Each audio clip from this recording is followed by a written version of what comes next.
I do. Well, today is Thursday, the 26th day of April in 1990, and I'm visiting Dave Oliver at his new home. It is new, isn't it? For 3 years. 3 years. You know, it's Okay. a townhouse. New home in Wilmington, South Carolina. Oh. North Carolina. Excuse me. And it is a day of record-breaking heat. That's right. And this man has just come in from the golf course. Dave, take it. It's your story.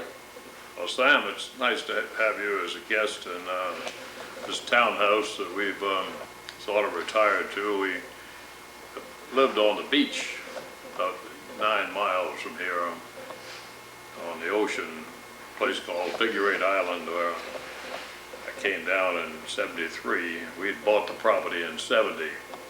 And so we've been here really for off and on since '70, and actually living here since the fall of '73.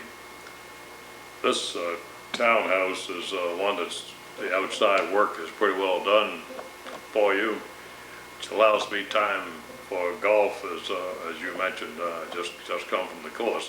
Actually, I finished 18 holes, and this is the first 18 holes I've played since last August, because of a broken thumb and a detached retina, which is mending nicely and better than the thumb, really.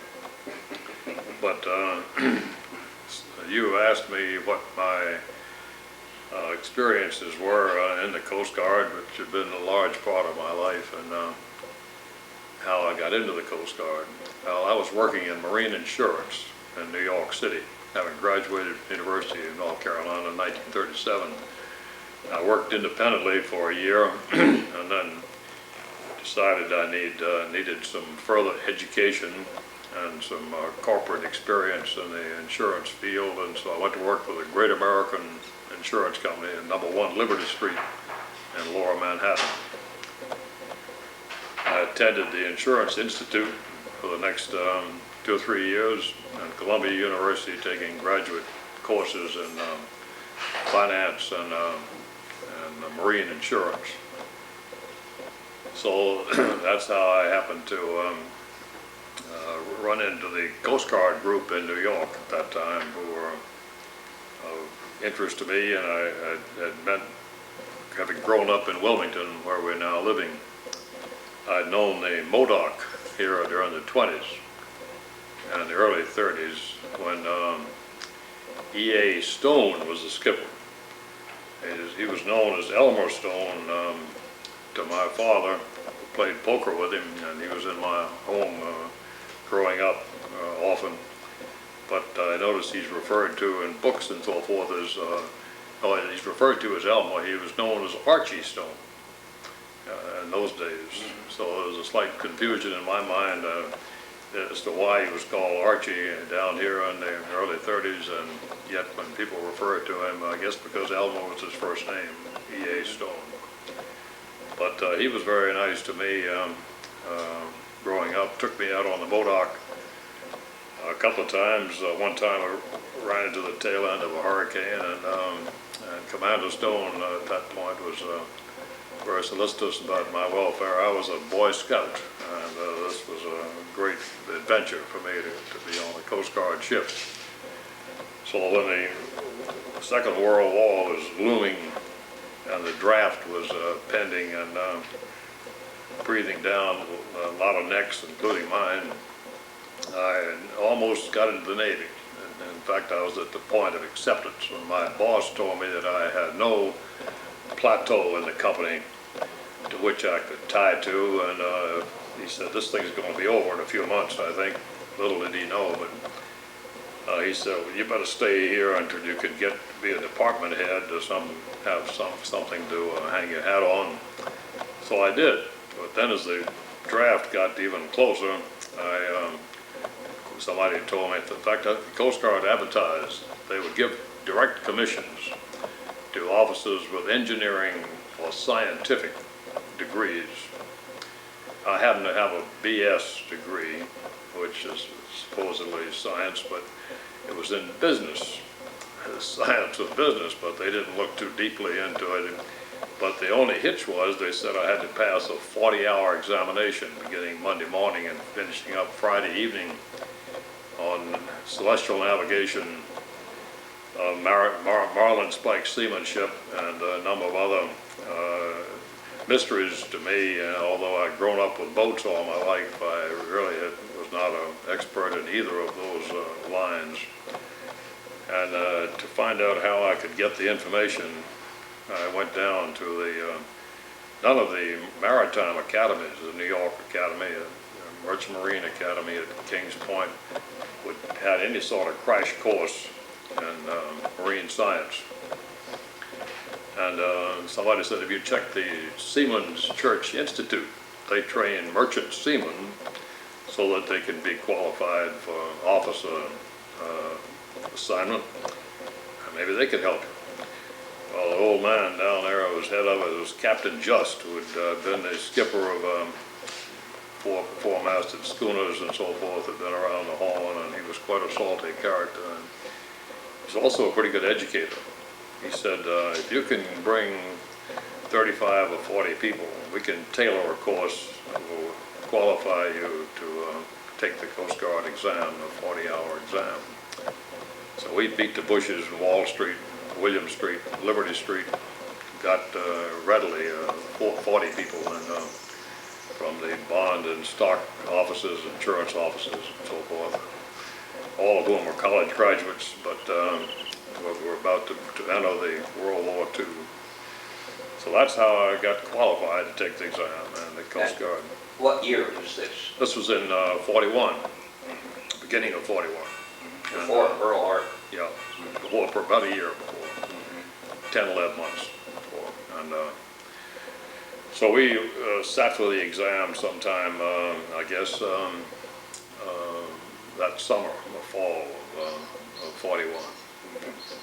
And I was surprised. I thought there'd just be the 40 of us, but actually there was 60 that sat for the exam.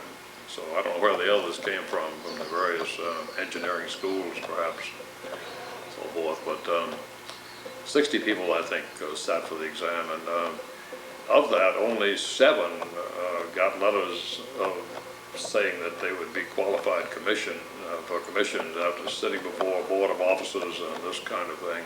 I was one of the 7.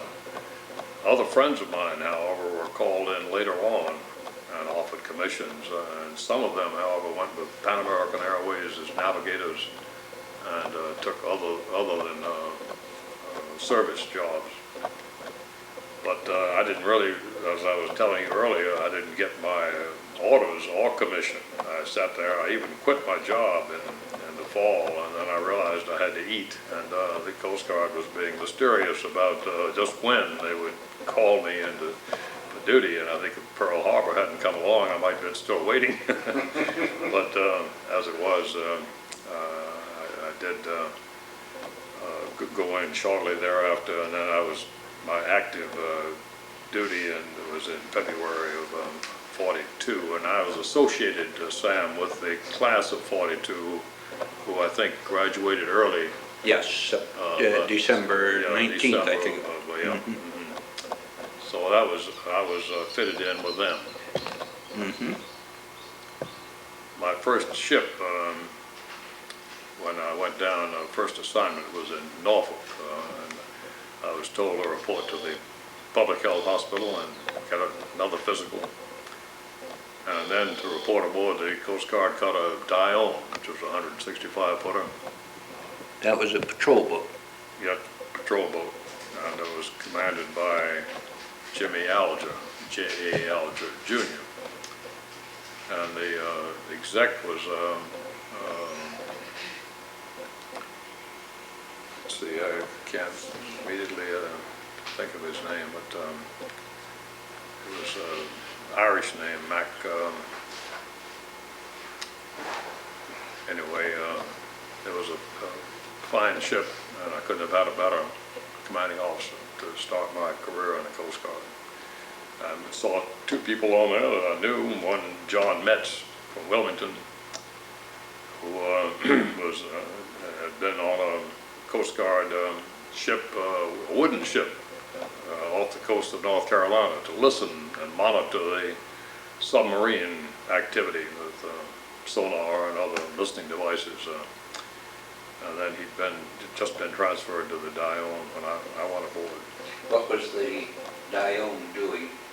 Patrol duty. We went out 30 minutes after I got on board and into the teeth of a northeaster. And McCormick was the exec, and Nelson McCormick. Nelson McCormick. And Class of 35. yes. And I went on the bridge. He said, you were standing duty with me, Mr. Oliver, and we went out into the teeth of a northeaster, and I think it was the first time in my life I'd been seasick, but I got pretty well exercised in seasickness that evening, and he was explaining to me my various duties and about the ship, and I would step out into the wing of the bridge, which at that time was drenched with spray, but he didn't even notice my absence. He would just pick up in the middle of the sentence as if I'd never left. So when we went off duty at 8, relieved, he said, I'll see you here at 3:30 in the morning. We'll resume our watch. And meanwhile, he handed me a book on ordnance and gunnery, a nice thick tome with which you are familiar. He said, I know you haven't been exposed to this to date, so perhaps you'd like to read this during the evening before we come back on watch. I put it under my pillow and tried to keep my stomach from leaving my system. But anyway, the next day I felt much better, and that's what we did. And we were very active, and at that point the Germans also were very active, and there were a number of sinkings offshore. And Jimmy Alger was had a very good mind, and he figured out where the subs would probably hit, and we would try to be there first. We must have seen 15 torpedo wings in the next few months, which is as much, I think, as most ships in the middle of the war. I think we were credited with 2 submarines, but later I've heard that a third has been added. And there's someone who's written a book, who's now with NASA, done some research called Torpedo Junction. Would that be Muddy Waters? No, this is not a Coast Guardsman. This is a PhD with NASA who's done some research, and I can't think of his name at the moment, but I think I have a copy of it, and it describes the DIONE. He thinks that the DIONE perhaps got 5 submarines, which would have made it more than any other ship in the whole World War II era. But we had a very interesting period during that. Would all of these subs have been encountered while Jimmy Alger was command? Pretty much, because the most active parts were that February, March, April, May, June, July, that period. Then the scene of action began to move southward. And we took the DIONE, let's say we took the first organized convoy, coastal convoy. At that point, the only convoys were transatlantic, and there were no coastal convoys. That started in I think March of 42, I believe, and we took the first convoy around Cape Hatteras, and then later we took not much later, but it was summer. I think we took a convoy up off Virginia Beach where a submarine had spewed some mines, and we began having ships explode in the convoy. We were just about to enter the entrance, Chesapeake Bay entrance, and Thimble Shoal Channel and so forth, and they suddenly began blowing up. And it was because later we found out that the subs had put these floating mines, and they were going against these. And they had come inside the capes to, yeah, right. Nervy little rascals, weren't they? Yes, but there was one we called Wimble Shoals Willie, I think, and he would lie offshore, and as the ships came by, he'd fire a torpedo. One time he fired a fan of a spread of 4 torpedoes at the Dione. If he could get rid of us, this was, I think, the second convoy we were taking around. And we had 82 footers helping us. It was a mighty armada with a patrol boat and these 82 footers. But fortunately, a man in the engine room who was very nervous about being below decks, he came up every time he finished oiling the engines and would look out at sea. And he saw this spread coming right toward us and went up on deck and yelled at the bridge. And the lookouts there had not seen it, and we were able to immediately turn parallel to the oncoming torpedoes and avoid them. But they did hit 2 of the ships, which otherwise we would have been blown out of the water. The ships would have been helpless. We simply followed the track of those torpedoes and were able to sink the sub. We came back a week later, having gone on back to Norfolk, gotten more ammunition and depth charges, and went back, and the sub was in the same position we left it, and leaking oil. And the Navy later sent a diver down and validated. That was the first sub I think we got credit for. And of course, we didn't know whether we would get official credit or not, because we didn't have the skipper's cap. I think that's what you needed. But one time we just come in, and another 165 footer went out, and that skipper did get a sub to surface and fired on it and blasted it out of the water with depth charges, and he did take the crew into Charleston. And I can't think of his name right now. He was a Mustang officer, a lieutenant. But I'm sure that I will recollect it as soon as I've finished talking here. But after that, we were assigned convoy duty. We went down to the Caribbean, we went down to Trinidad, and went down to Key West, and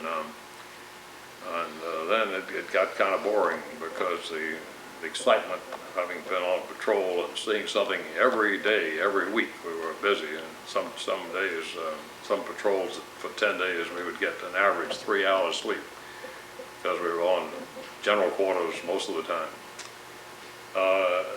I put in for flight training. I'd had a little flying in Wilmington when I was growing up, and I was fascinated by it. And I know Captain Oliver tried to persuade me not to. He said the Coast Guard's future is at sea, not in aviation. So he didn't have much soft spot in his heart for the brown shoes at that point. But he did sign my orders, and I went to flight training in October of 42. 42. But we had very active time up until that. In fact, I just barely made my flight training at Grosse Ile, Michigan. We came into Staten Island to replenish the torpedoes, the depth charges and supplies, and I was a communications officer. And at that time, Jimmy Alger was no longer on board, but I left there and got a train out of Grand Central at midnight that night, and I was supposed to report in Grosse Ile, Michigan at 9 the next morning. I was late in reporting because I left so late. But I enjoyed my aviation training, and I was able to go to Pensacola in December, and about 2 or 3 of us in advance of that class that went to Pensacola a little early. And I think most of the group I was in came down in January, and then I finished in March of 43, assigned to the air station San Diego, and that was eventually led to the formation, I guess, of what's the current search and rescue concept. My skipper there, Commander, again, he preceded McDermott, who took his place a year later, but he worked with a Navy commander named Black, and he went over to see him, and he was, I guess, attached to the chief of staff there of that district, and maybe he was the chief of staff, and said, I think we're going about this wrong. A lot of need for rescue work, and everything is done by individual commands. If a Navy squadron up in on the Marine squadron up at El Toro, if they lose a plane, they go out and look for it. But there's nothing coordinated. We need a CIC concept, where you have an intelligence center, where everything comes in there, and a current check is maintained on weather and so forth. In other words, the concept we have now. And so then the Navy did finance and actually gave us people to help man this center, which was at the Air Station in San Diego. And to further this concept, we had little satellite stations up the way as far as the Marine Corps Air Station at Goleta, which is by Santa Barbara. Covered that whole section, that bay, Los Angeles Bay, between Point Conception and the Mexican border. And so that was very interesting to have this new concept. And then from there, I got orders in 44 up to Port Angeles as kind of a missionary, a disciple, to go up there and tell them of this concept and work with the pilots on offshore landing techniques, which at this point we had received some aircraft from the Navy in San Diego, and McDermott had them fitted out with cameras and accelerometers and other things to determine what forces we were dealing with, and using various techniques of parallel wave takeoffs and into the sea takeoff and down sea takeoffs and landings, and developed a doctrine of these techniques. And I came back and received orders in 44 to go to Floyd Bennett Field and take helicopter training under command of Frank Erickson. So that opened a new phase in my career. Now, you said McDermott was... I can't think of the initial CO that I was with. Sorry, I can't. But, it doesn't matter. Yeah. But McDermott was your CO Yes. with the offshore landings. Right. And now you've gone to the man who's got the other idea about the Frank Erickson. helicopter place in history.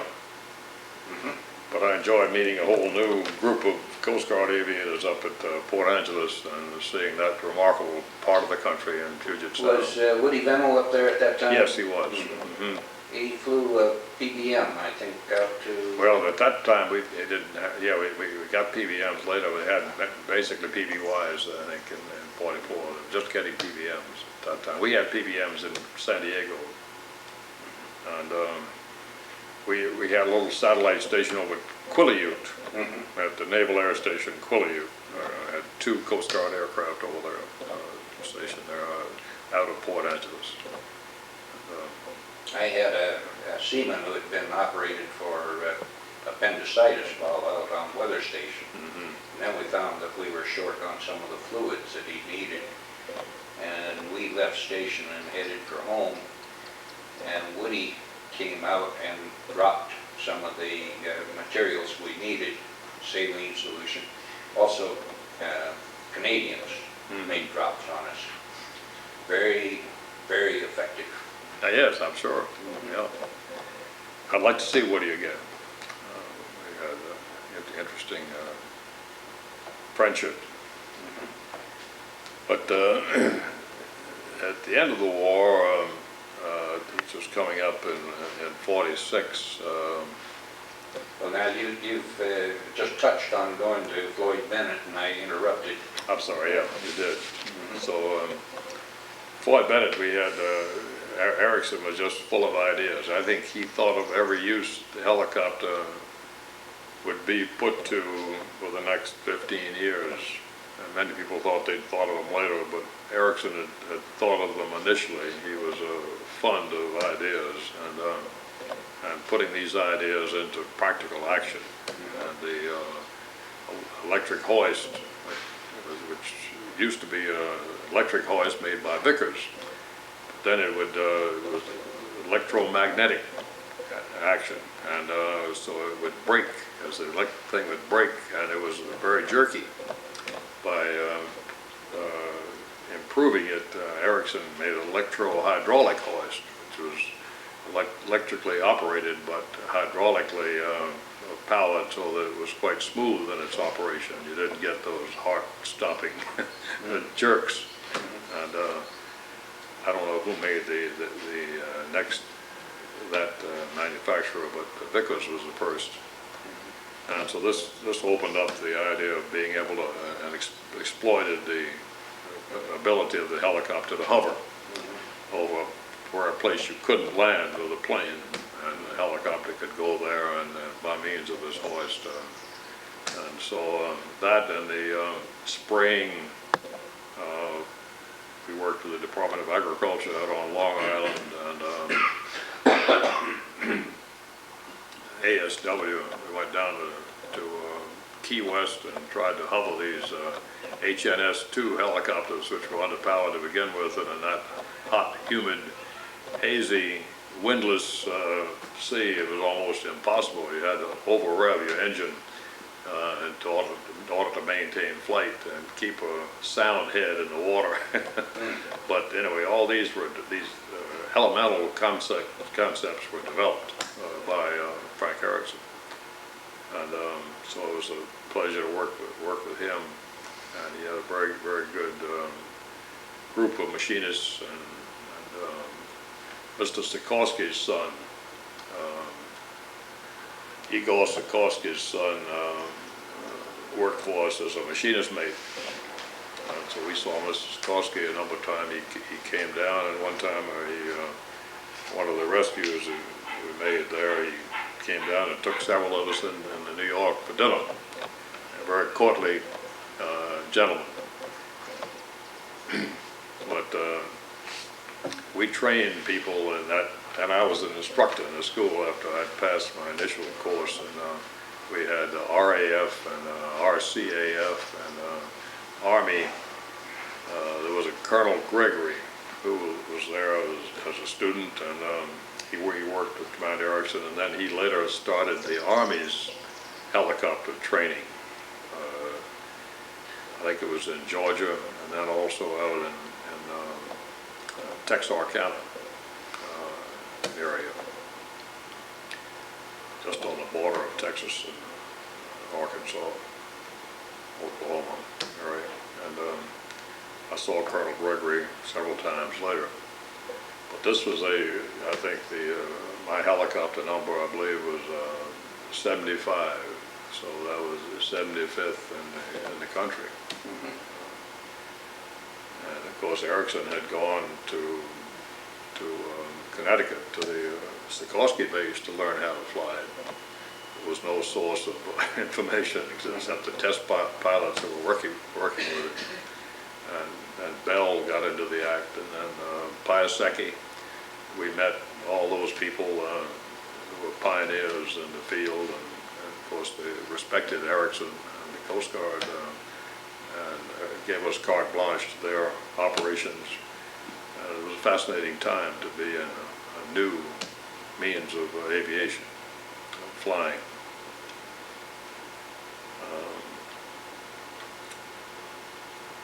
Let's see.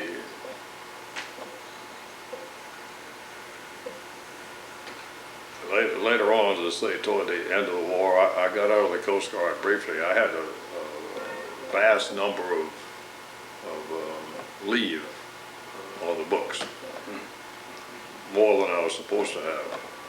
And so they released me early to take up this terminal leave. Well, I'd been talking to some people out in Consolidated Aircraft. One of them was from North Carolina, and Charlotte. And he and I had talked about having a feeder airline, developing a feeder airline that would fly people from small towns to hubs. He thought this was a great coming thing. And at that point, he called me and said I was going back into Marine Insurance.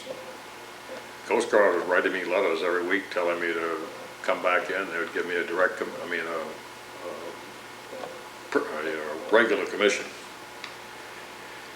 And my wife was telling me something else. So he wrote me a letter and said, we'd like for you to be chief pilot of Southeast Airlines. We've got a name picked for it. My brother's a lawyer. He's got the charter arranged for the state of North Carolina.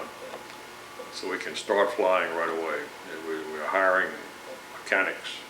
We're hiring a bunch of Navy and Air Force pilots, many of whom have only flown single-engine planes, and you have a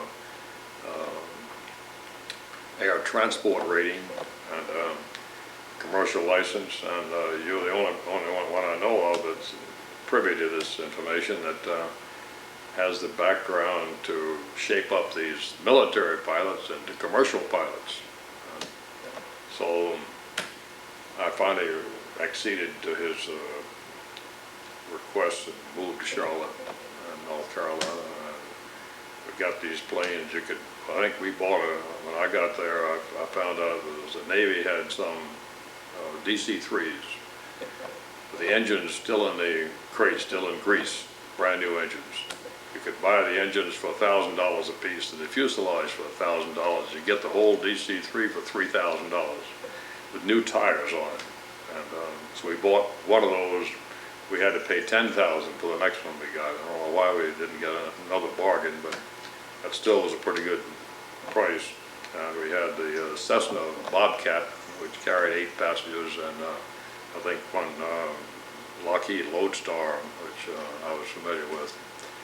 With that, we started an intra-state operation in North Carolina and applied to the CAB for route assignment, which we had hoped to go as far west as Cincinnati and Cleveland, and then as far south as the Caribbean and the Bermuda and the Bahamas. And Eastern Airlines had the East Coast pretty well sewed up, but we would be a feeder airline which would feed people into the eastern hubs. This worked fine, except when we got up to Washington, we were rather naive.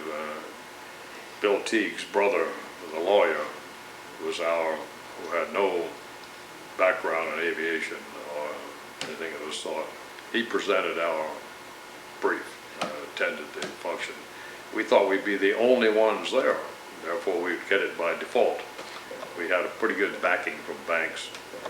An outfit called Piedmont, which was just a paper organization, but they had a lot more, several $1 million more in backing than we did, and Tom Davis was the president. He'd run an aviation supply company before then, so he had friends in the FAA and the CAA at that time, and CAB. Anyway, he got the nod, and we didn't. I could see the handwriting on the wall, and we weren't going to be around very much longer. They offered me a job, but not as chief pilot.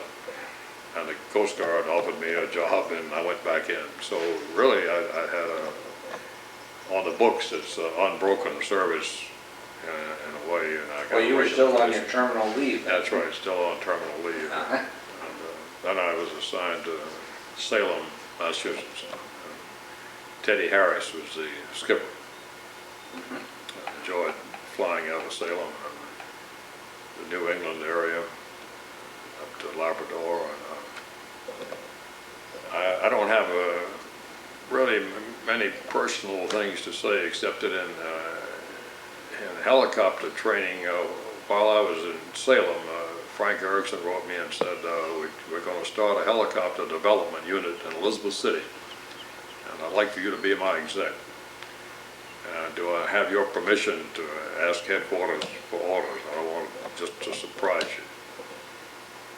So I'd like to be with Frank again, and so I said sure. And so we left Salem in '46.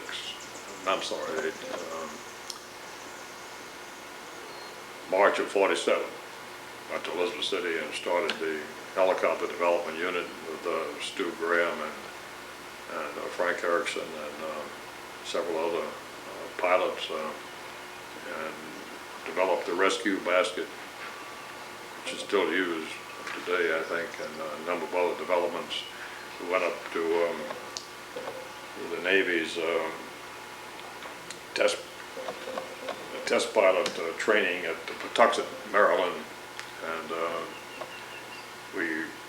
Frank at that point had developed a stabilizer for the helicopter. Helicopters were terrible to fly on instruments because they were so unstable, and so the normal instruments that allowed you to fly a fixed wing safely, readily, you couldn't use effectively in a helicopter. There was a great strain on the pilot. He was the only stable element in the cockpit. And so Frank developed these stabilizers and got a patent on them. So using those, we're able to develop instrument flying techniques at Patuxent. And it was all very interesting and worthwhile. We did a lot of rescues out at the Outer Banks, flew in people with broken backs and landed them up at Norfolk Public Health Hospital and various places. The nearest hospital we would take them to. We made a number of flights offshore, got a lot of firsts, and never been done before because it hadn't been tried. And I think I made the first flight over 100 miles offshore, 100 nautical miles. With a helicopter, we just about had gas to get out there and hover and effect the transfer of the patient and bring him back to Norfolk. And we used a PBM for navigational guidance because the weather was pretty poor to make sure we didn't get lost and run out of gas. But there were a lot of firsts of that kind. I think another first was passing a tow line of a stranded vessel to a Coast Guard ship or tug offshore who could not get in because of the shallow water to the vessel that was stranded. And this was done in a howling gale, 60-knot winds, and this kind of thing. And I remember the first time we tried it, had a gunner's mate named Smeltzer who was flying with me, and I said, "Smeltzer, you know how to tie knots?" "Yes, sir." I said, "I want you to put a knot that will hold, but that you can release in a split second." "Yes, sir." So he put a knot on there, and we went down to pick up a messenger line from the fantail of a Coast Guard ship. And then my idea was that we would deliver that messenger line, which was a fairly sturdy line, but still was not as big as the hawser that would be pulled in by the ship itself. And some 2,000 feet, I think, of open water. And get it to them so that they could make it fast and then they could haul in a bigger line. Well, somehow in the communications, I guess it was a communications problem, first from the fantail of the ship to the bridge of the ship, who was then in communication with us on the helicopter.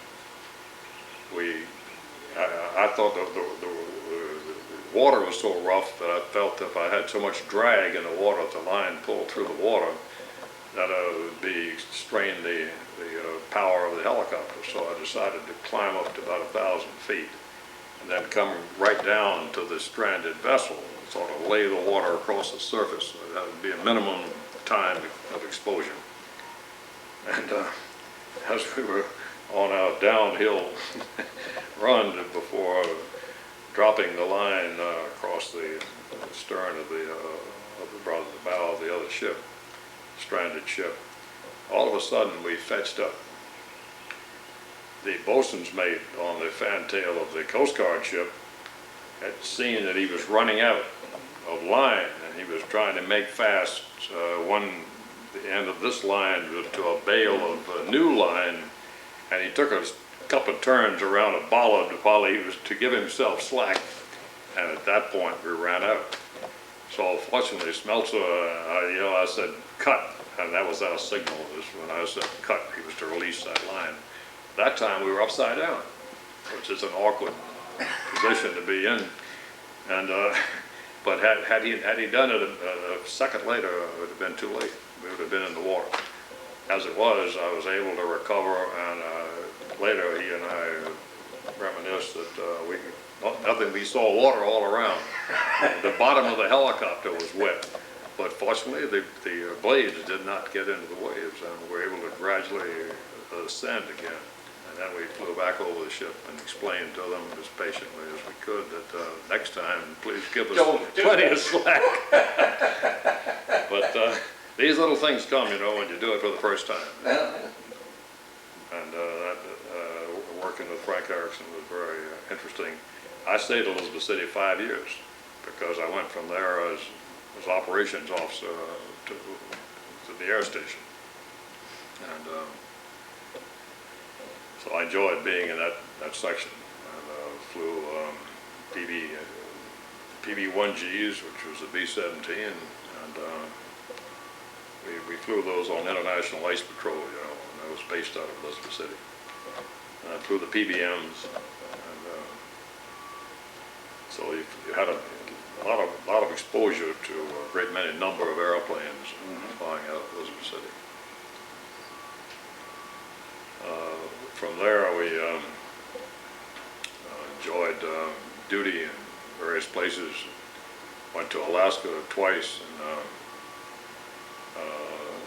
I got an assignment in New York at the beginning of the Korean War when port security was very important. I don't know whether Erickson had anything to do with this or not. He probably did, but he sold dock shields and headquarters on the idea that we needed a aerial patrol some of our major ports, and New York would be a test site. So we were to have 4 helicopters there and patrol that area to help the people in port security, which the M group was working with, and the district office.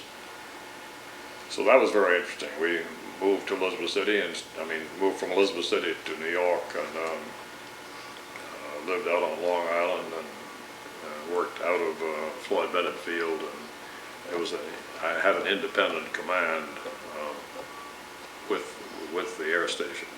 Did you have adequate communications facilities in your helicopters? Yes, I think so. And people on the shore side manned a station constantly in touch with you. That had not always been the case. And not always with what? Of communication between the helicopter and the shoreside unit, or as you were... We had this FM unit, and because of our ability to get altitude, we could talk with most of the boats and automobiles, trucks that had the port security FM radios. In addition, we had other frequencies.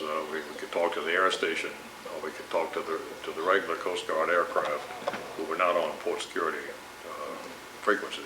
Well, now, when this earlier incident of taking the line from the offshore ship... Oh, I see. But that was a larger helicopter, and the early incident going out 100 miles, you mean? No, when you took the oh, yes, I see. messenger from the towing ship. Yeah, that's right. We had the normal aircraft frequencies in this helicopter, and also we had an FM channels, which would... So you could talk to the ship? We talked to the ship, but unfortunately we couldn't talk to the fantail. If they put us in charge of the bosun's mate, it would have probably been better. Yeah. But as it turned out, we were talking to the bridge, who were then giving instructions to the fantail to pay out line and that kind of thing. And I think later they did find it would be better to have a person put an officer back there with so he could see immediately what was happening and could correct it before it had to go to a third party on the bridge. All these things got ironed out. Right. But we had some fine pilots, and real dedicated people in aviation. When I left Floyd Bennett and this assignment to the Port Security Helicopter Unit, I went to Alaska, and We had 2 stations in Alaska. we went to Kodiak. Kodiak, okay. And Ben Engel was the skipper, and Ben and I had been roommates in flight training at Michigan. We were not roommates in Pensacola when we got there, but we had been initially. So he was a skipper, and that was a good duty. I was up there from 54 to 56. And then I got orders to the Coast Guard Air Station in San Francisco. And, coming from an area where you fly by the seat of your pants pretty much, and you don't have all the confusion and congestion that you have in the States flying, I asked for refresher training, and they sent me to Alameda, had a training school over there, and the Celestial and that kind of thing, and navigation. We were flying San Francisco at that time, had logistics flights every month, maybe twice a month, to Hawaii. And they would they were opening 2 or 3 stations at Hawaii, and they needed things. So for about a year or so, San Francisco had R5D 4-engine transport. We were flying over, so I was going to be the exec, I guess. I was going to be operations at San Francisco, and Ed Crosby was exec, and Wally Hancock was the skipper. So I got permission to go there. They said this course is a 6 weeks course. Can't spare you. So it happened that the CO there at Alameda had been at Pensacola with me, and then I said, "Is there any way I can get just what I need?" And he said, "Well, what we'll do is give you a qualifying exam. We'll see where you stand and how rusty you are." And as it turned out, I was able to do it in a week, 8 days. And he called me the 6th day. He said, "Instead of taking your exam here off San Francisco," he said, "would you like to go on the Mars and be the navigator on the Mars," which was the largest flying boat, I guess, the U.S. had at that point, about the size of Hughes' old Goose. You know, what they call it, the plywood goose or something like that. That wasn't a plywood goose, but it was anyway, I did see that take off. I said, "Sure, that'd be great." So I got Spruce Goose.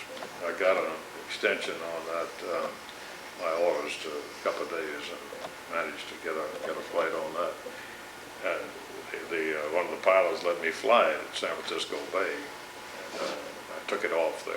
The flight deck, of course, was bigger than any boat I'd been in at that point. That was very interesting.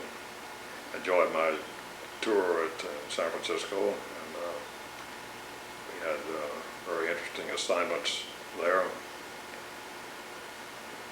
So all in all, let's see, where would be the next juncture to state? I guess I got orders from there to go to the New Orleans district, and I was one of the ones, because of my previous experience at sea, I guess I was going to be set on general duty,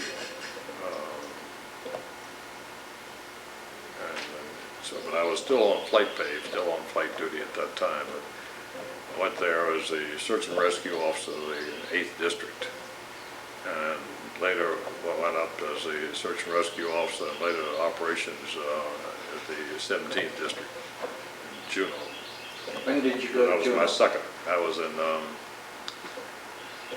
let's see, 58, that would have been 60, 1960.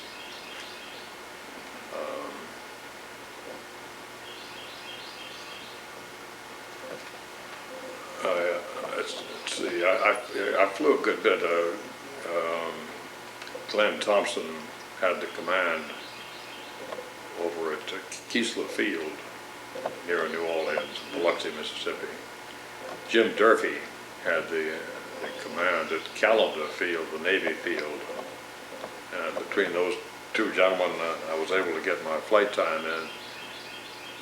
Several others had written the commandant, rather had talked about getting a letter to the commandant, suggesting that since jet aviation was becoming more and more taken over from piston propeller aviation, that the Coast Guard should be conversant with this, and some aviators, particularly in the search and rescue business, should be sent to jet training so we would understand the peculiar and singular problems that you had in explosive decompression at very high altitudes, and any kind of lack of pressure where a pilot would have to be talking against the stream of oxygen. When you put your oxygen on emergency, it blows about equivalent of a strong wind down your throat, so you have to talk in short bursts, and a lot of peculiarities that we were not really up with. So to get conversant with, we wrote to Commandant, and they obliged by sending several of us to flight training, to jet training. So I went to Olathe, Kansas, and on orders to get qualified in jets and get qualified in everything there was to know about jet engines and jet flying, so it would be, Coast Guard would be better able to take care of them. That was an interesting, very fascinating experience to fly jets. They didn't have any trainers there. What they did was to take jet jockeys who had been assigned to the Pentagon to desk duty in various naval districts, who had been, which were going to be reassigned to the fleet to get them fresh and up to date. So I was treated as if I had been a former jet pilot and had been just out of jet flying for a year or two on desk duty. So they said, after I'd studied the manuals and seen the movies on it, they said, okay, there's your jet fighter, F-9F, and we'll have another pilot, he'll take off first, and then you take off in accordance with what you've been told, and he'll meet you at 10,000 feet. And then from then on, you'll be communicating the fly formation. And so that was interesting. The jet engine is not very efficient, when you first until you get rolling. You don't feel you have a whole lot of power. So what you have to do is to hold your brakes and then give it a full percentage, 100% power, and then release your brakes down the runway and off. And then it very quickly becomes very powerful. And your rate of acceleration increases tremendously, and what you do is rotate, and you just pull the nose up in order to keep the speed from becoming excessive. So then you climb at 350 knots, and you're going almost straight up to achieve that.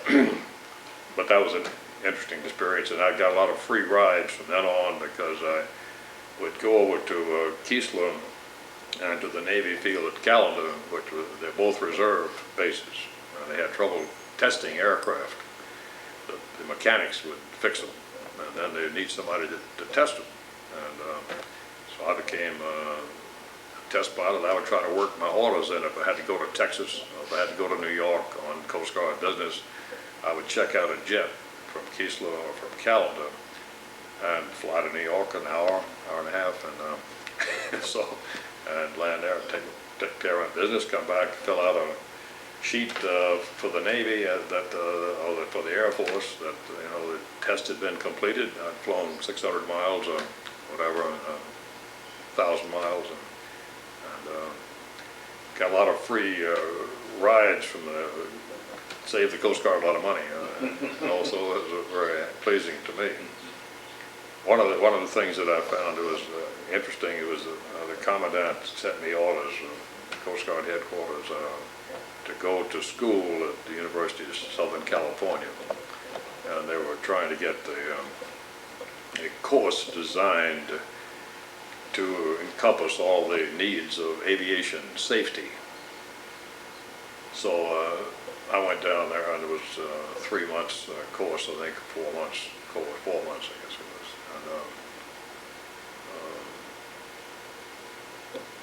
And they had a group of courses. They had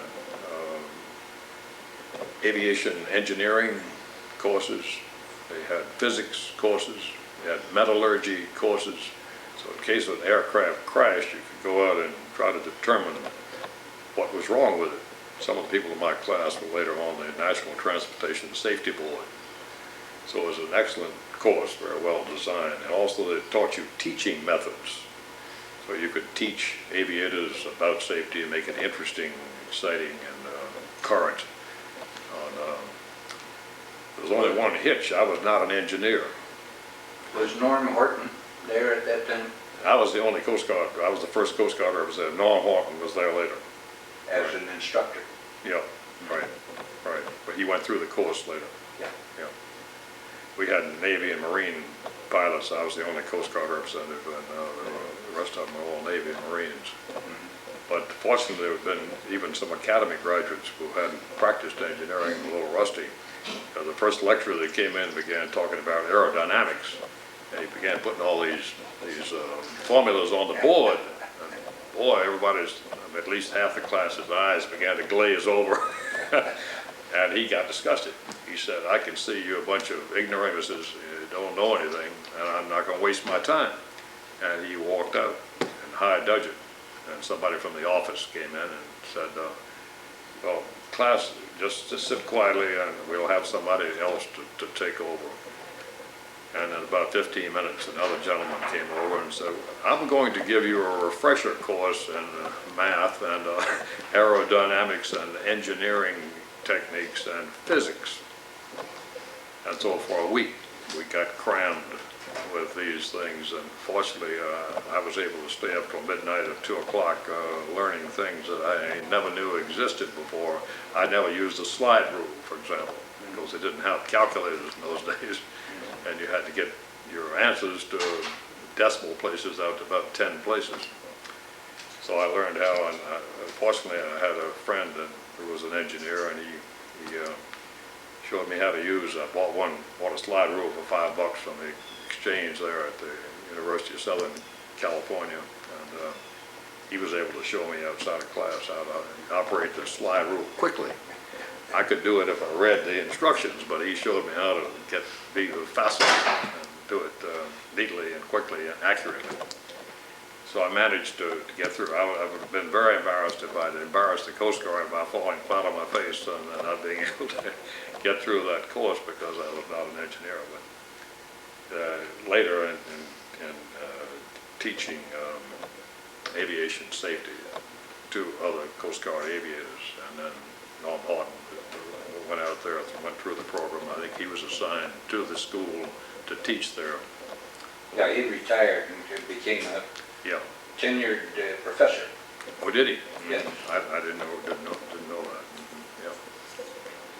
I just happened to be the first one that went out there on this assignment. Later, when I went to Juneau, where you spent some time, Admiral Knapp was the district commander. This was his first command after getting the flag, right? And Gibby Lynch was the operations, and it was a very good group up there. Good station. Good station, certainly was. My children grew up about over 2 years in Kodiak and a little over 2 years in Juneau, and my wife died in '68. And when Betty and I were, before we were married, she met my children, and she said, "Where would you like to live if you had your choice?" And they all said Alaska. So, but then from there, I was sent to shipboard duty on aboard the Ingham. And the Ingham was a very good ship, and I fortunately had experience on her to go down to Guantanamo Bay for readiness training. I was exec, so that was a sort of a baptism of fire for me to get the ship ready to go through all this transfer at sea and fueling at sea and the other things for military readiness requirements. And it also got me ready too. The ship Who was was your ready. CO?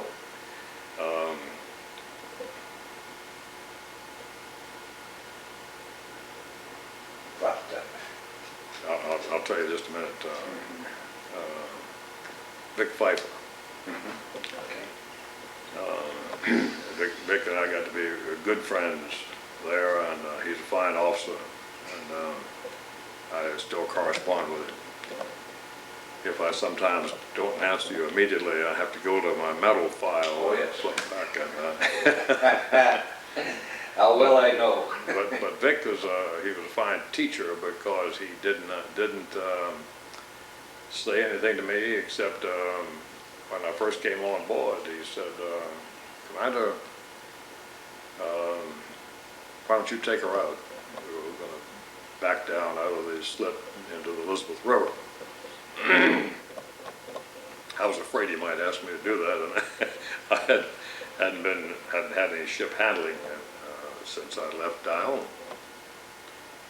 So anyway, I said, "Captain, I'd like to tell you what I propose to do, and you tell me if you have better suggestions." And so I told him what I intended to do.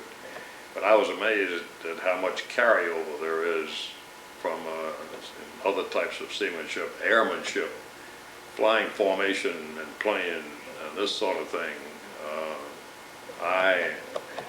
Hand motion and that kind of thing. That I really fitted in very nicely. Didn't have any trouble at all. But that was a good introduction to have go immediately to Guantanamo Bay for readiness training. And I worked hard and was able to get a lot in a short period of time that I would have had to assimilate much more slowly if we'd just been normal assignments. But I enjoyed that tour very much. And Again, what year was this? this was 62 to 64. The weather stations were still in operation? Yeah, we were still in.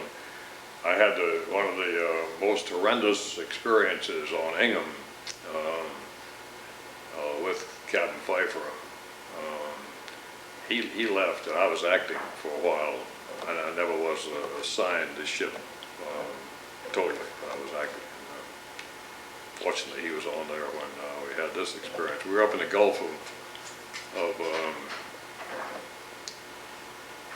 between Newfoundland and Greenland. Davis Straits. Yeah, right. In February. Bravo! Yeah, February of 63, I guess. And we had a tropical storm develop. Winds got up over 180 knots. We shut down the anemometer at that point. And Are you positive 180? yeah, that's right. Okay. It was awful. It was you can check the weather records or the Ingham records. It was a low pressure that formed up there, and fortunately warm weather came with it. So the temperature was about 32 degrees, whereas normally it would have been about 10 degrees or 0 degrees. And had it been, I think we would have not fared as well because we'd have had so much problem with icing, with the spray being over the ship. It was just, no one was allowed on deck. You had to be behind glass or behind bulwarks all the time. And the seas were not so sharp because the wind was so strong it would just knock them down, but the seas were in systems. You had series of waves with another background of series of seas so that the whole horizon would be blocked out. You just would see nothing but water as far as you could see, and way up into the sky, it would just block out the horizon. And they're so spaced apart that the ship Yeah. could be down in the hollow. But it was a huge hollow. It wasn't Yeah. being by maintaining just enough way to keep the sea on one bow or the other. We were able to just stay within a 10-mile, 100 square mile little square. We may not have stayed it precisely. We stayed pretty much.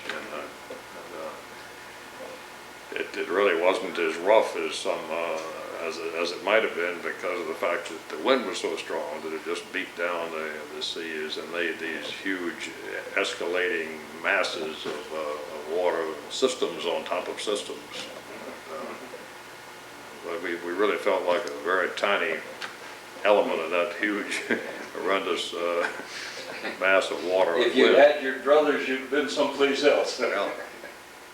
Yeah, I cite that figure, and it could be 160 knots, but and I would not quibble if you found out later that I was mistaken, but it was at least 160 knots.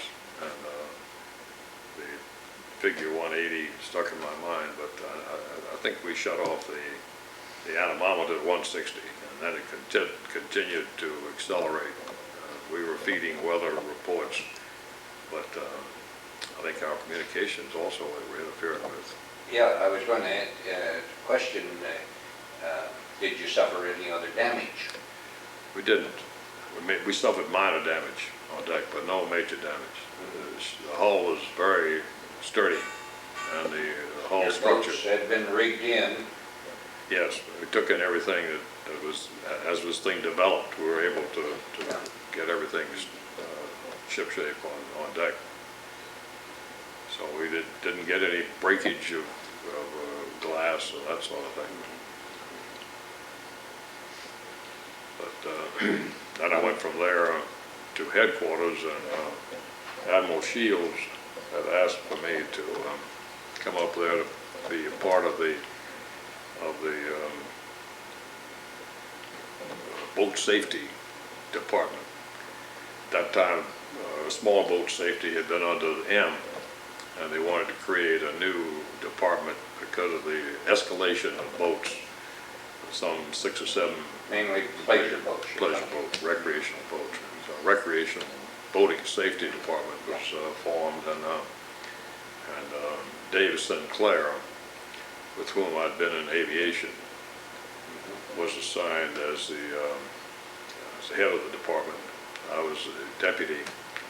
When Dave left a while later, I was the head of it, and then I turned it over to a rear admiral, because at that point it had been upgraded to a flag department. And, Do you recall the name of the flag officer? yeah, Red, Wagner? yeah, Red Wagner. Down in Miami now. Yeah, right, yeah. There again, I should have rehearsed some of this stuff so I'd been more rapid on the names, because I know Red well. Betty met him later on in 1970 after we were married up in New York. So I've seen Red a number of times since then. So then from there I went out to inland. I'd never been inland in the Coast Guard. I was a captain of the Port Chicago, and had a section command of Lake Michigan and Lake Superior under the district in Cleveland. And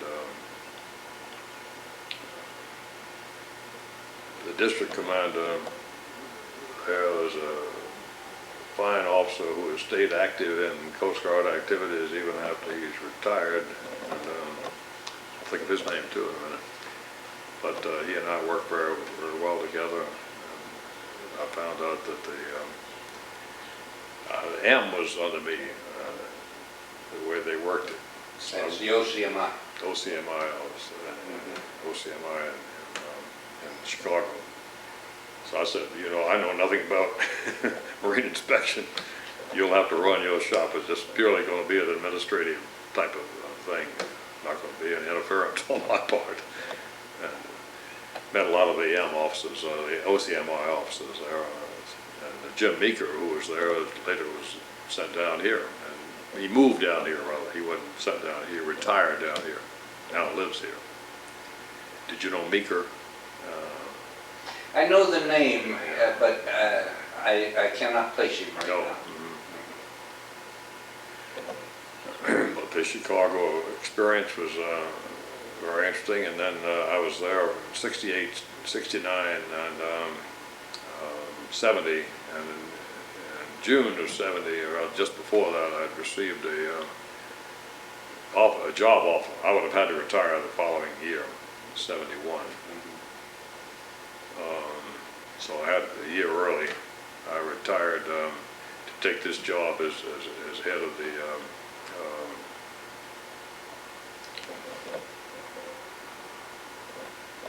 standards making firm. I'll think of it.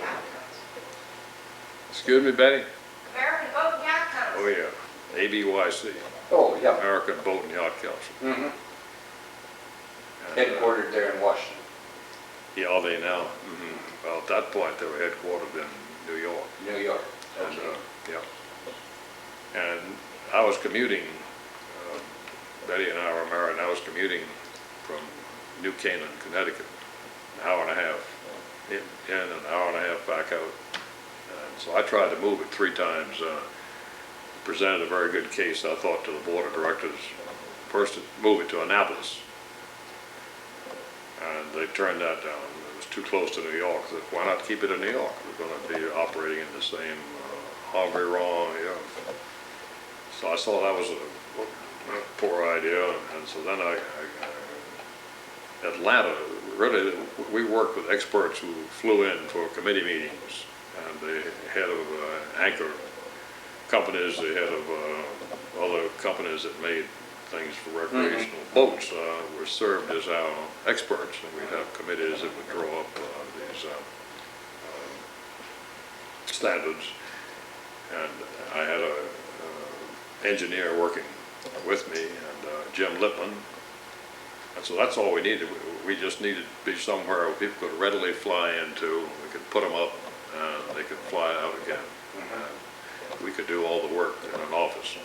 The underwriter's laboratory opened up a new,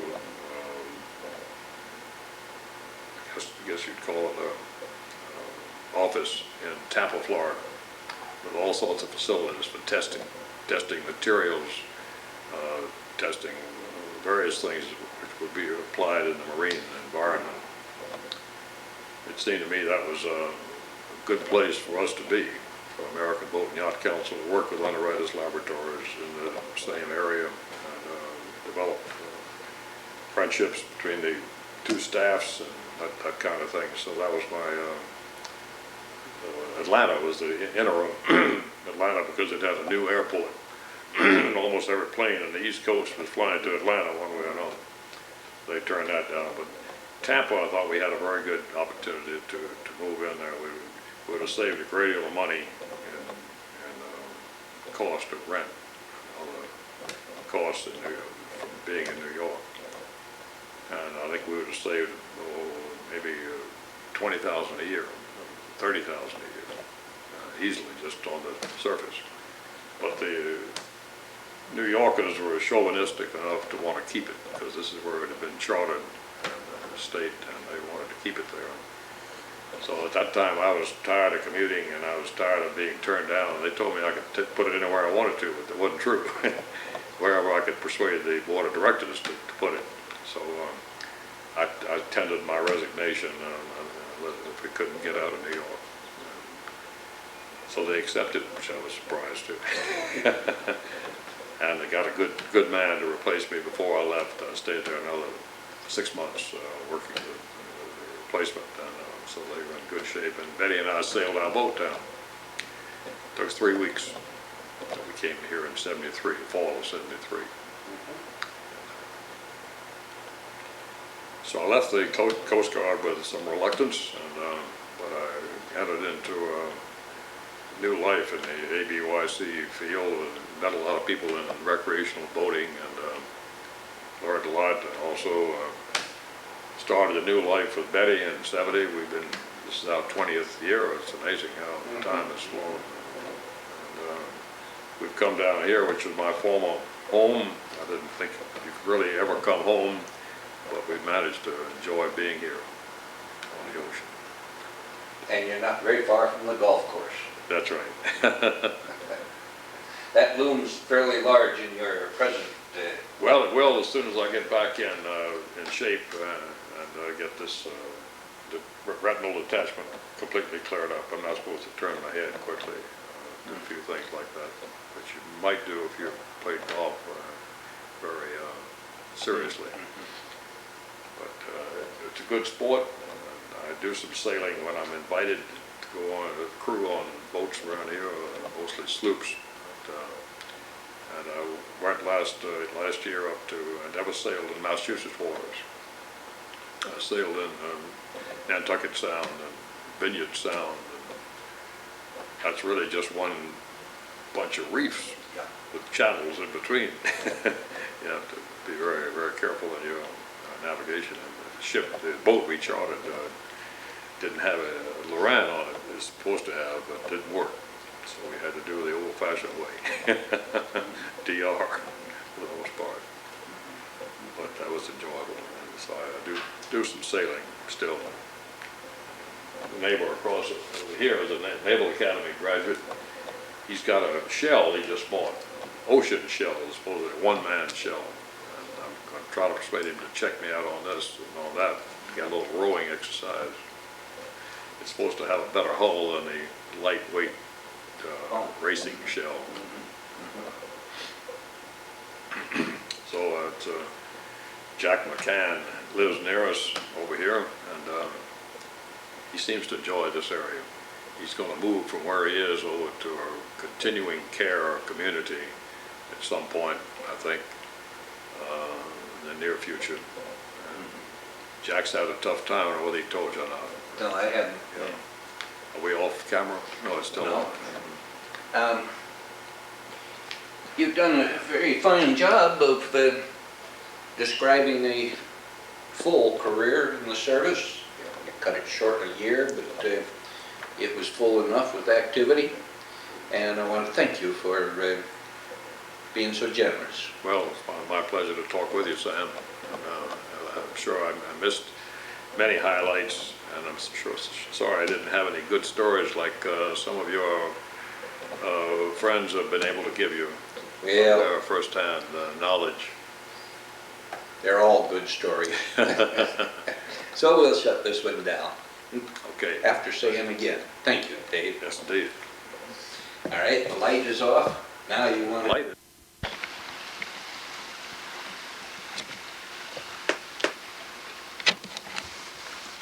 Well, today is the 19th day of June, 1990, and I'm visiting with Rusty Rast at his lakeside home here in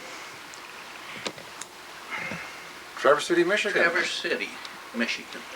And now that he has come up, Rusty, would you have a chair and launch into the story of your career in the Coast Guard? Well, today is the 2 days before the summer starts here in Traverse City. And it's going to be a beautiful summer, hopefully. But looking back to 1940 when I entered the Coast Guard, that's a long time. 50 years ago, and we were celebrating the 150th anniversary of the Coast Guard when I joined as a cadet in New London. I've been trying to get into the Naval Academy for several years. My representative moved out of my district. I moved out of his district.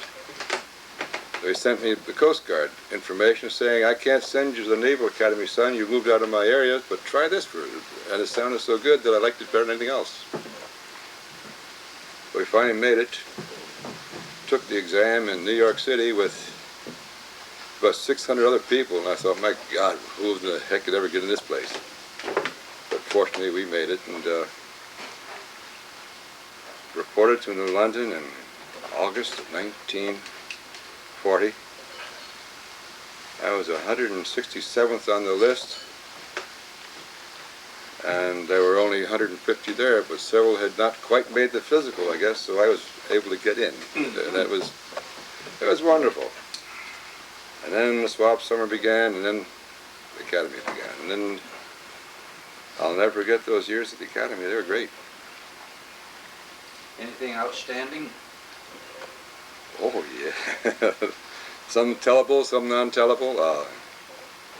We played football there, and we had, at one time, we were supposed to be the best small college team in the East. In fact, we had the leading scorer, John Thompson. He scored more points that season than anybody else in the whole East Coast, I think, in the small colleges. And we won all of our games except the last two, I think it was. We lost them by 1 point, and it was a disappointment to all of us, but we had a tremendous season. And then on I graduated in '43.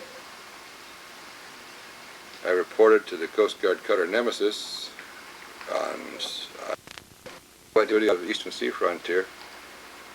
We were delayed at the academy for a couple of weeks just because we had to go back and get some familiarization with the ASW schools, ASW techniques. By the time I got on board the Nemesis, they had 2 officers on board junior to me, which is quite unusual. I became the navigator on site. The skipper left, the former navigator became CO, and there we were. So I was navigator, having been the only lad who'd been to the academy and had had the schooling of it all. So we moved on from that. I made a couple of lucky guesses when I were going to arrive someplace, and my reputation was made. All they do is keep my nose clean after that. Anything that had to do with the formality of inspection, the formality of drill, or any of that nature was always put on me because I was the only academy man on board. It was great.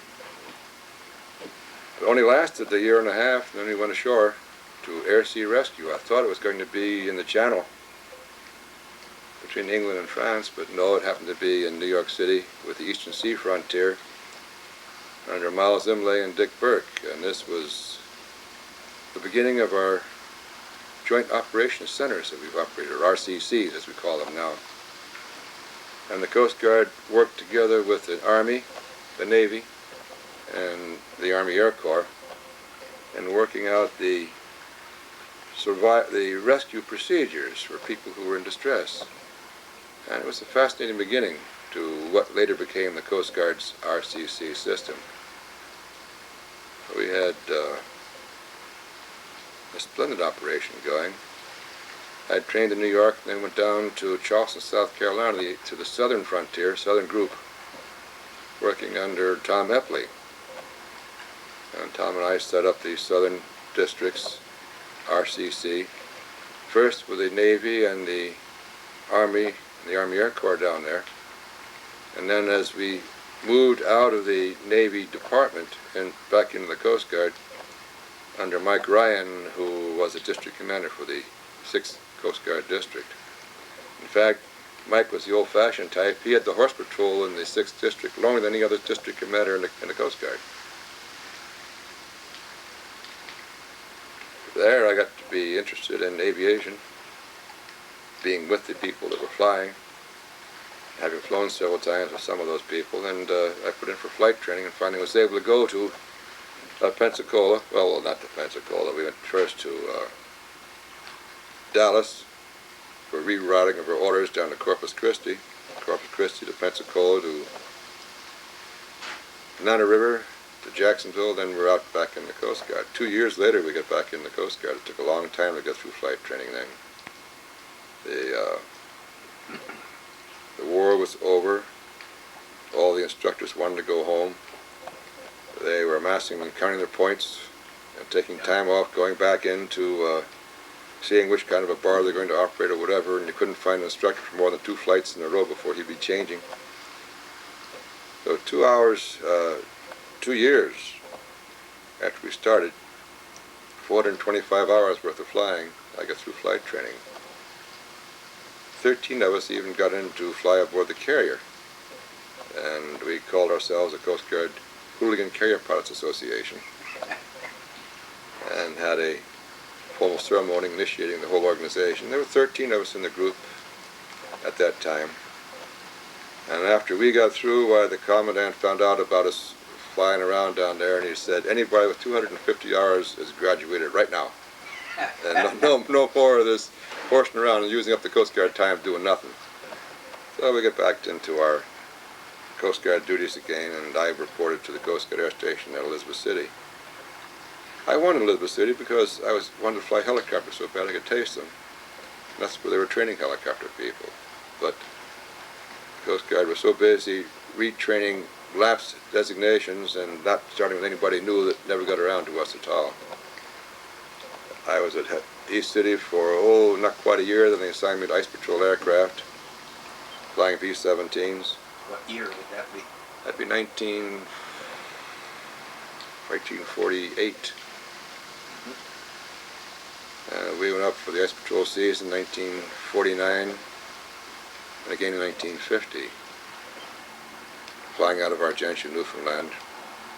And we took one of the first post-season surveys in the Baffin Bay area, counting icebergs as they were leaving the Greenland fjords.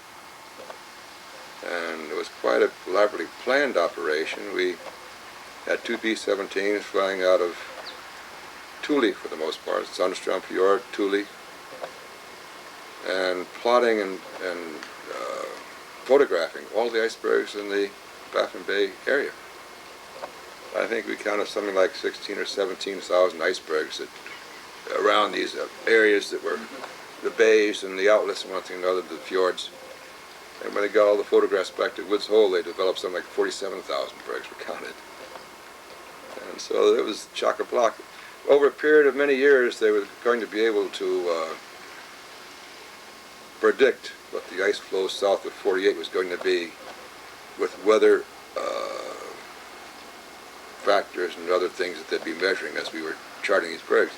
But we only did it 1 year, then ran out of money, I guess, and we never did it again, so it was absolutely useless. But we flew out of Thule before it was just a dirt gravel strip. That's all they had up there, and the Air Force hadn't even built anything then akin to what they have up there now. And came back into Elizabeth City, and I wanted to fly helicopters again so bad I could taste it. I had 2,000 hours of 4-engine time, and I thought I'd go R5D school out in the West Coast, or out in Oklahoma City. And my operations officer, prospective operations officer, said, son, you come after me, and I'm not in a hurry to go anyplace. So that was rather discouraging. Somebody saw me changing a vacuum tube and a hi-fi system. So when they needed an electronics officer down at ARNSB, they called on me. And I became the Coast Guard's electronics engineer, and 2 days ago I couldn't have spelled it. Aviation Electronics Engineering. I was there for what was going to be a few months until they got a graduate qualified to fill the job, and it wound up to be 2 years. Working for Tom Eppley again, who I have a great deal of affection for. And from there, finally, Rufus Jury came out of school and relieved me, and I went on to San Diego for duty. You still have not gone into helicopters. No, but I tell you, in San Diego, I finally got the chance to go. Good.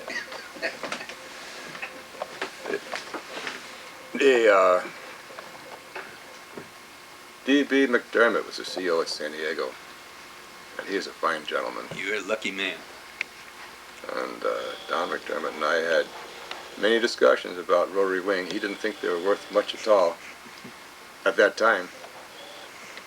And he wondered why I wanted to go. But at any rate, I was the assistant to the exec and the person who pulled the names out of a hat when it was time to send one pilot to go to school.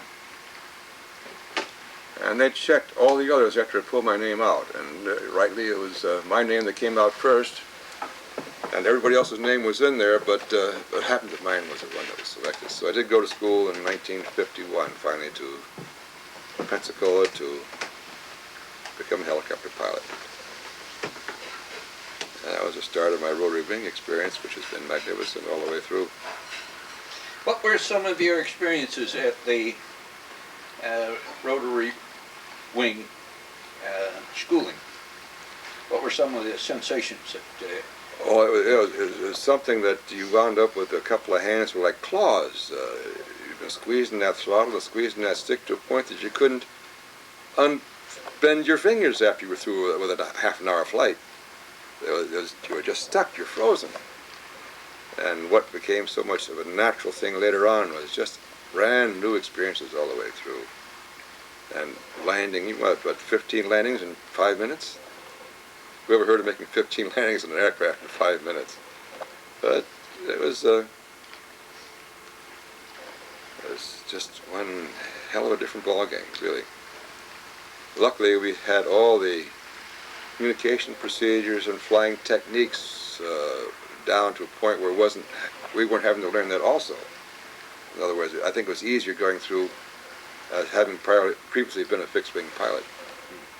And some of the things you didn't have to think about too much. Did you have to unlearn anything as you became a helicopter pilot? No, not really. Learning some additional things and fly low and slow in a chopper, never that way otherwise. But we came back to San Diego after about 3 months of rotary wing training, and let's see, the HO 4S was in the barn, so they started me on the HO 3S. We only had 2 helicopters, a 3S and a 4S at the time. And the 4S was in major maintenance, so I learned to fly the 3S, and suddenly one afternoon, it came out of check, and the 3S came out of check. It had been in the barn. And I was scheduled to learn on that machine. They wouldn't let me touch the 4S yet because I was too young in the business. I had to learn the 3S first. And I went out on a test flight Friday afternoon. The operations officer checked my progress. He thought it was pretty good. And then Saturday morning, they gave me a flight check, a flight instruction, a flight check, and hell, I was his helicopter pilot with a duty Friday afternoon, or Saturday afternoon. And not only that, we were standing port and starboard. Well, it got to be, actually, it's probably a better way of flying than the other way. You were the only one that flew the helicopter then. You fit the seat to you, and when the whistle blew, you jumped in it. Nobody else could do it.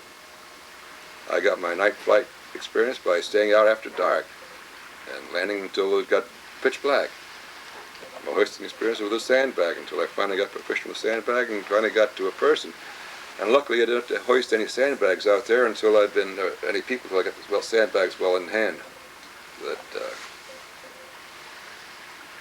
Did you have a crew member with you? yeah, we had a crew member with us. The HO3S was like the long greenhouse. Actually, it had a transom seat across the back, a pilot seat in front.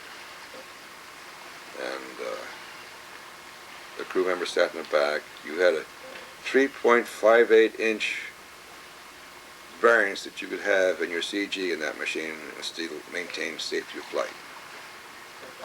And if your weight shifted more than that, you would be out of control. But we always flew within that tolerance. It's not difficult to do. And the Coast Guard's HO3S was a lot better than the Navy's machine because the Coast Guard had put metal blades on it, had hydraulic systems on it, hydraulic boost on it. With the Navy's HO3S was surely manpower and the old fabric blades. It was a horse compared to what the Coast Guard had. The fabric blades then could not fly in rain. Oh yes, sure they could. The same as the fabric covered aircraft. Our first, the old Stearmen were fabric covered, and they're probably the strongest aircraft built for the air. They're kind of weak on the ground, but in the air they're the most magnificent acrobatic aircraft. They have the strength. They can do all kinds of things that would pull the other machines apart. But they're fabric covered. Even the ones that are flying today are still fabric covered. And we went, at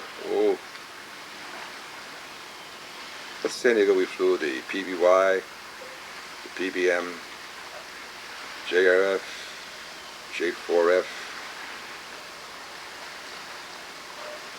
and then we got the UF ultimately before I left, and we got qualified in that.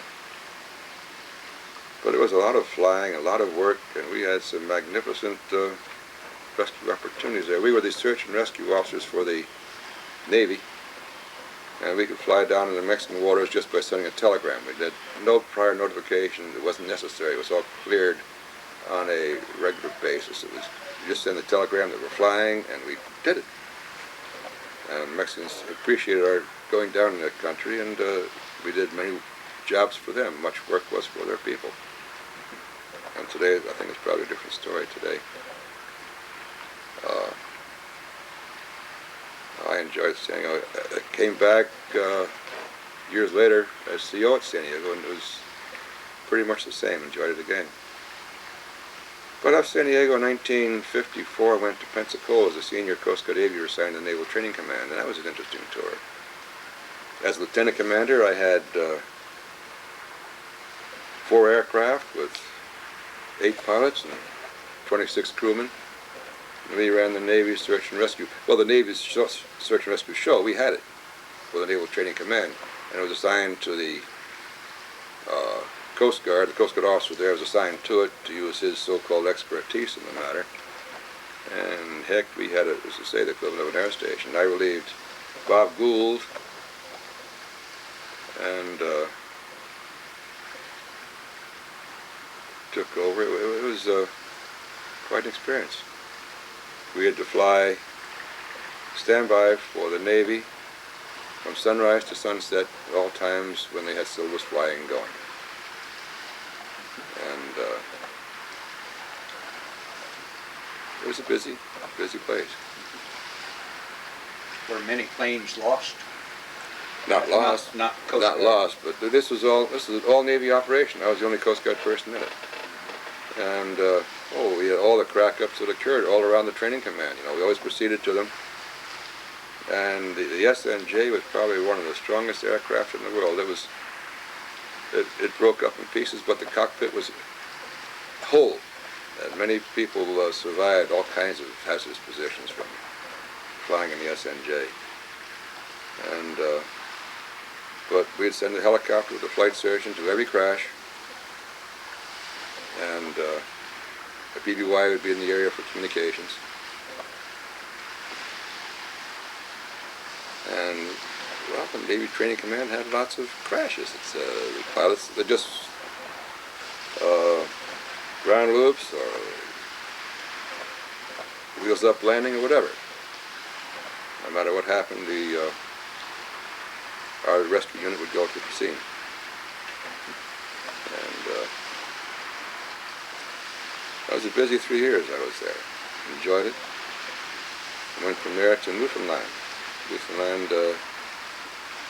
Again, not with ice patrol this time, but we were doing our ice patrol with the equipment assigned.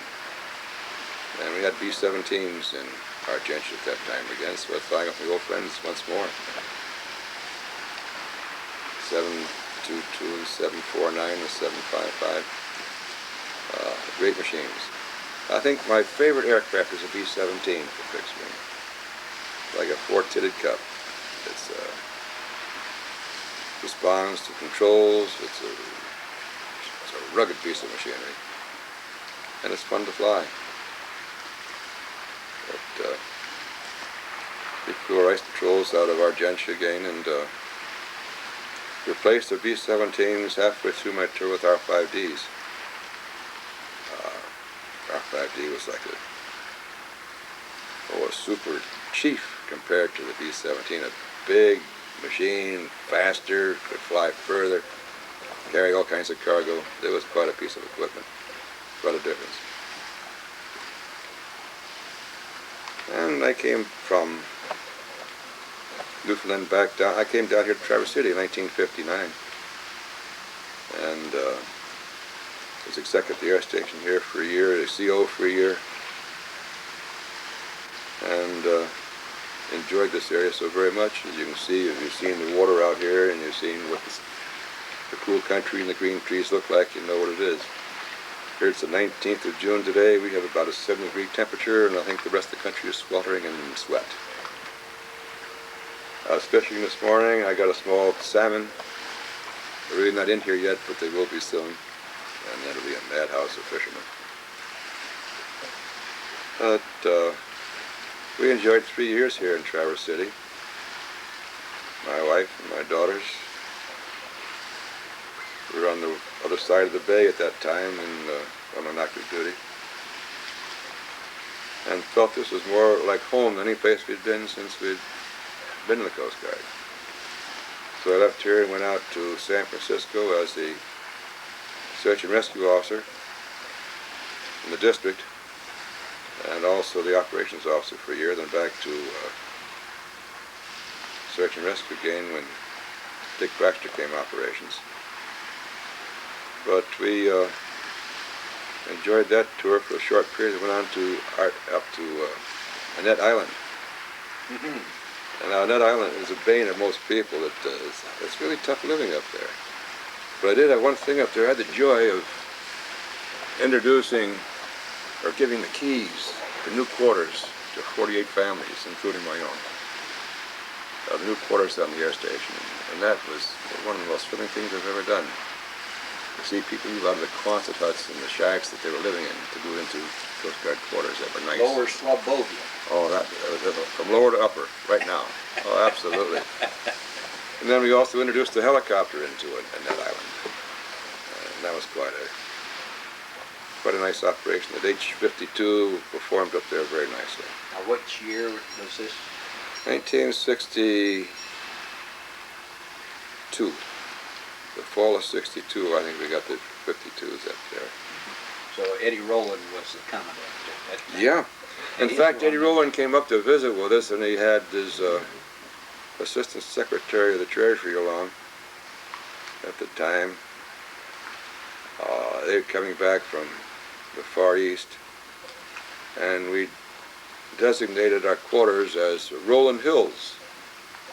And Eddie was our honor, and performed the dedication ceremonies with us. And we had the district commander down and all of Ketchikan over to see the Rowland Hills Coast Guard development. It was great.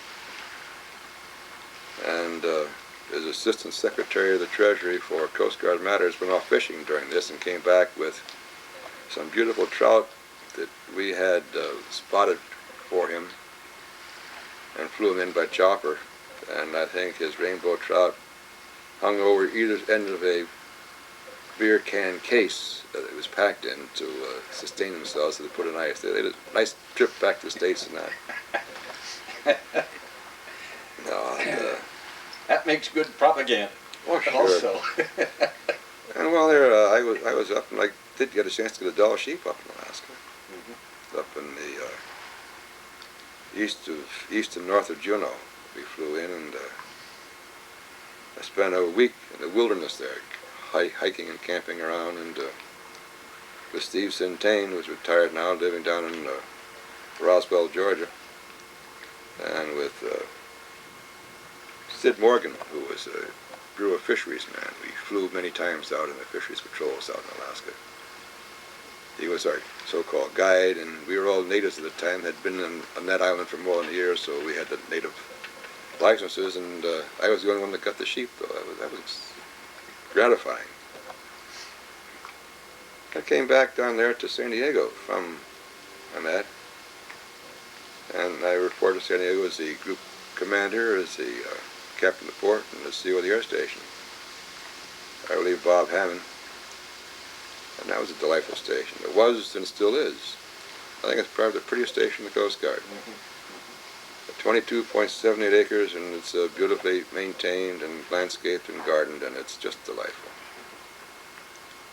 We were the search and rescue people that the Navy called on for first alert at that time. I understand the Navy doesn't call on us anymore, they keep it to themselves, but that kept us busy. And we could do things for the Navy couldn't do for itself at that time. The Navy was so rigid in its structures that it had to go up a chain, across at the top, and back down the other side. We just got across the chain at the bottom. And if we wanted flares, we'd go to the flare office and say, hey, the Coast Guard needs some flares, and they say, sure, we'll give them to you. Excuse me, fellas, I'm going to run. Red light on? Yes. Okay. The, I should interrupt here. I failed to tell you that that little red light indicates that the camera is operating and recording. yeah, I didn't pay attention to it before. And I have the remote control here. See, where was I? I was talking about coming back into San Diego. San Diego as CO. And that was a delightful tour. I like the city.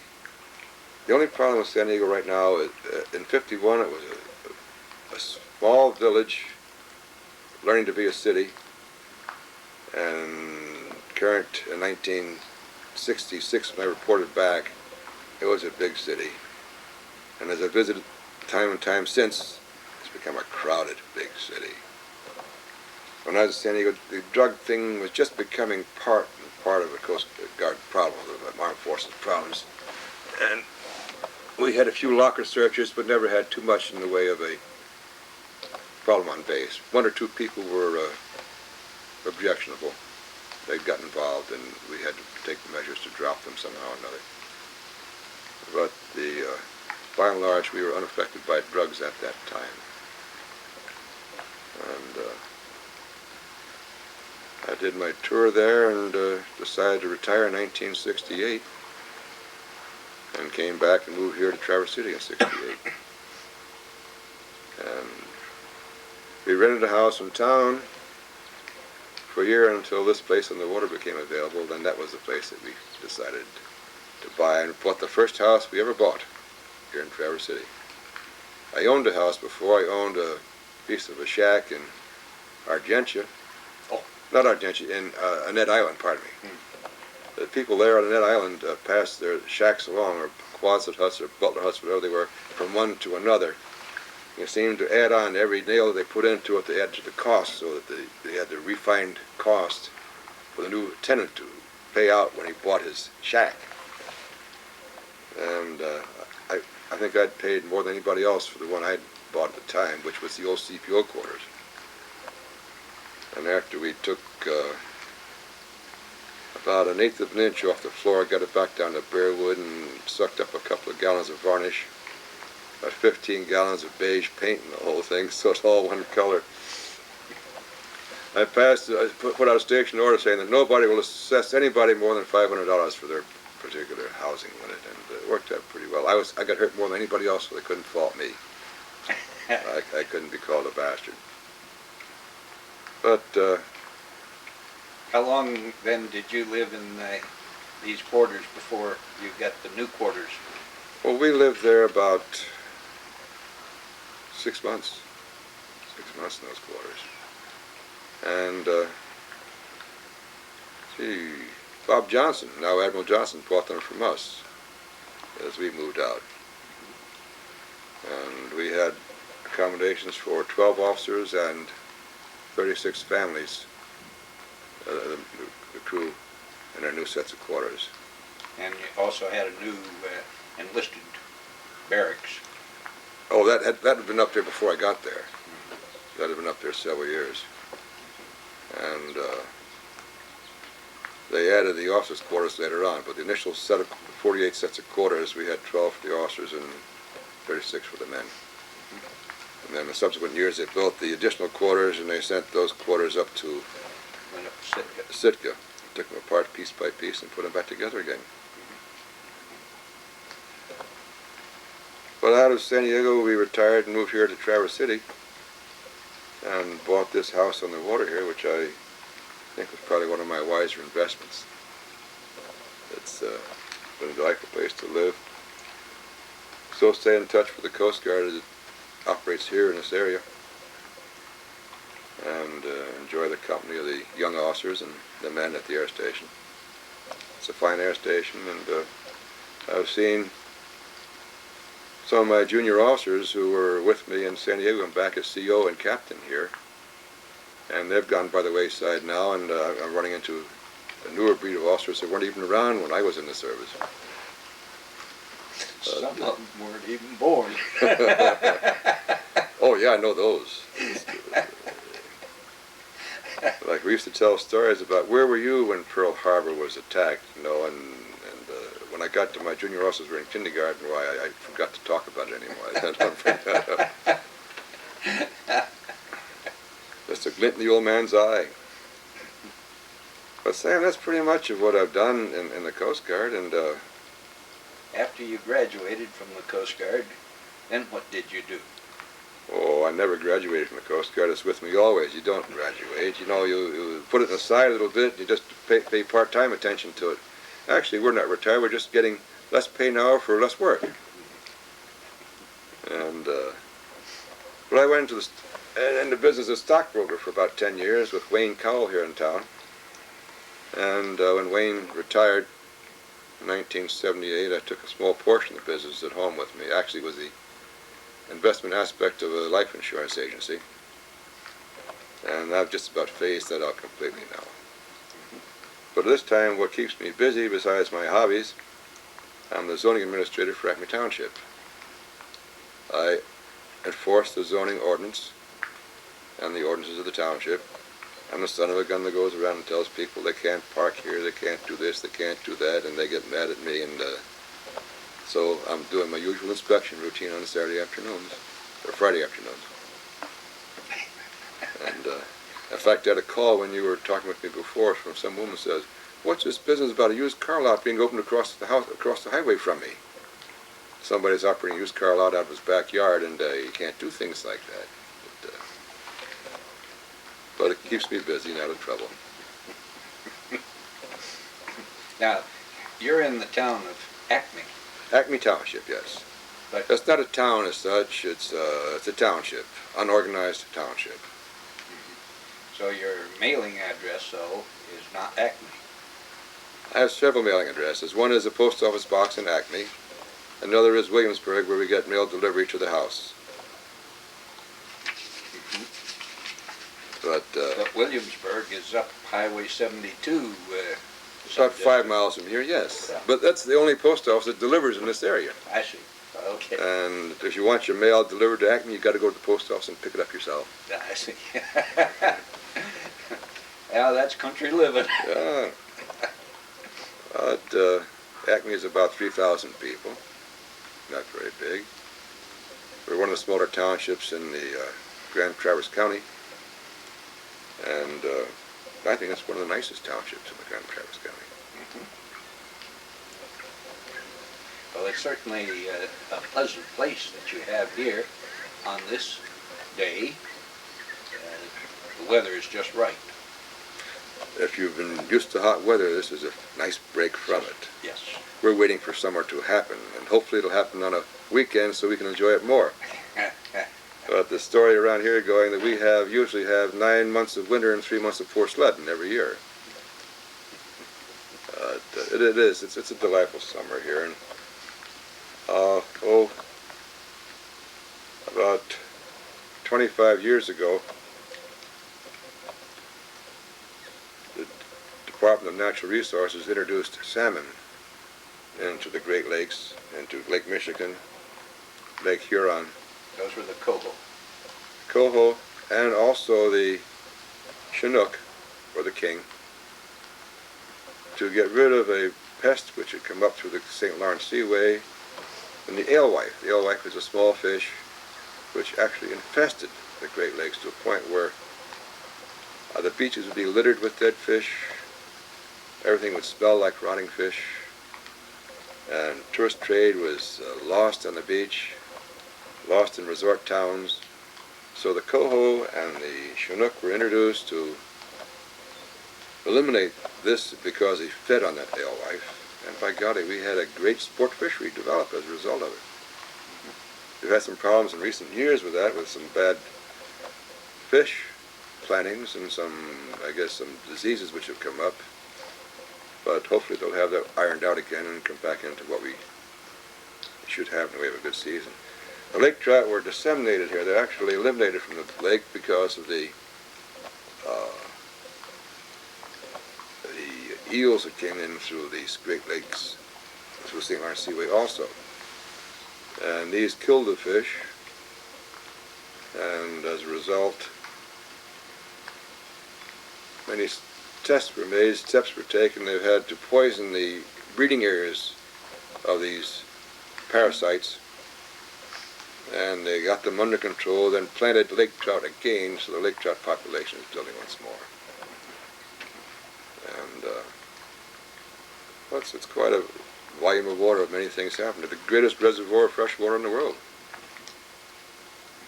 And some of the waters here out in this bay are over 600 feet deep. It's not a shallow bay.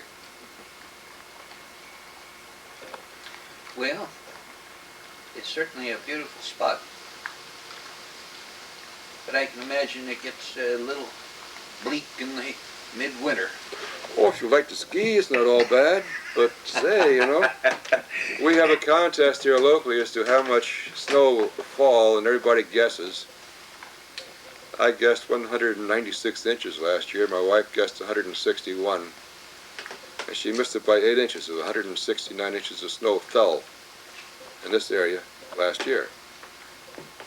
Which, you know, you put it up and stack it up, it's over 12 feet. That's right. That's right. But it never stays on the ground that long. We never had more than 2 or 3 feet on the ground at a time. I think I'll stick with Port Townsend. Yeah.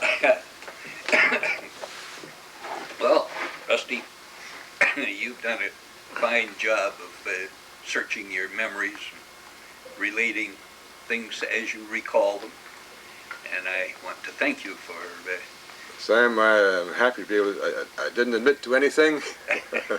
nothing that could Deny all cause you any guilt, yes. trouble. Yes.